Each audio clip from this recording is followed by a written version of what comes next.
আসসালামু আলাইকুম বন্ধুরা, আপনারা জানেন যারা ইউরোপ যাওয়ার জন্য প্রত্যাশী ওয়ার্ক পারমিটের ক্ষেত্রে বাংলাদেশে এখন একটা সুখবর হচ্ছে। এই বাংলাদেশে ক্রোয়েশিয়া এবং বুলগেরিয়ার এম্বাসি মানে ভিএফএস গ্লোবাল চালু হচ্ছে, ফাইল নেবে, যাদের জন্য এতদিন আমাদেরকে ইন্ডিয়াতে এবং নেপালে দীর্ঘদিন থাকতে হতো ওয়ার্ক পারমিট আসার পরে।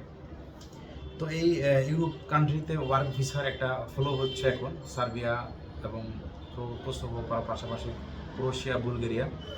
তো এই ফলোয়ের সুযোগ নিয়ে অসংখ্য অসাধু আপনার ট্রাভেল এজেন্সি ফেসবুকে পোস্টিং অ্যাডভার্টাইজের মাধ্যমে অনেক ফাইল নিয়ে থাকে। তো আমি আমার শুভাকাঙ্ক্ষীদের বলবো, আপনারা অবশ্যই যাচাই বাছাইয়ের মাধ্যমে বিভিন্ন অ্যাম্বাসিতে ফাইল জমা দেবেন এজেন্সির কাছে পরিপূর্ণভাবে।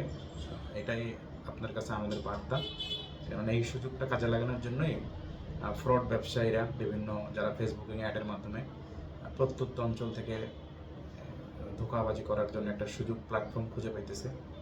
এবং আমরাও দেখি আমাদের সামনে অনেক আসছে, অনেক ভুক্তভোগী বিভিন্ন সময় বিভিন্ন খোঁজখবর নেয় বা হয়রানির শিকারের কথা আমাদেরকে জানায়। তাদের জন্য আমাদের এই বার্তা।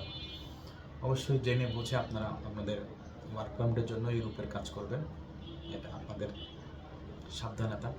এবং আপনারা ইউটিউবে অনেক ব্লগ পাবেন যেখান থেকে সঠিক তথ্য আপনারা পাইতে পারেন। এজন্য যাচাই বাছাই জেনে বুঝেই এই সেক্টরে আগানোর জন্য সবাইকে পরামর্শ দিচ্ছি। ওকে, ধন্যবাদ।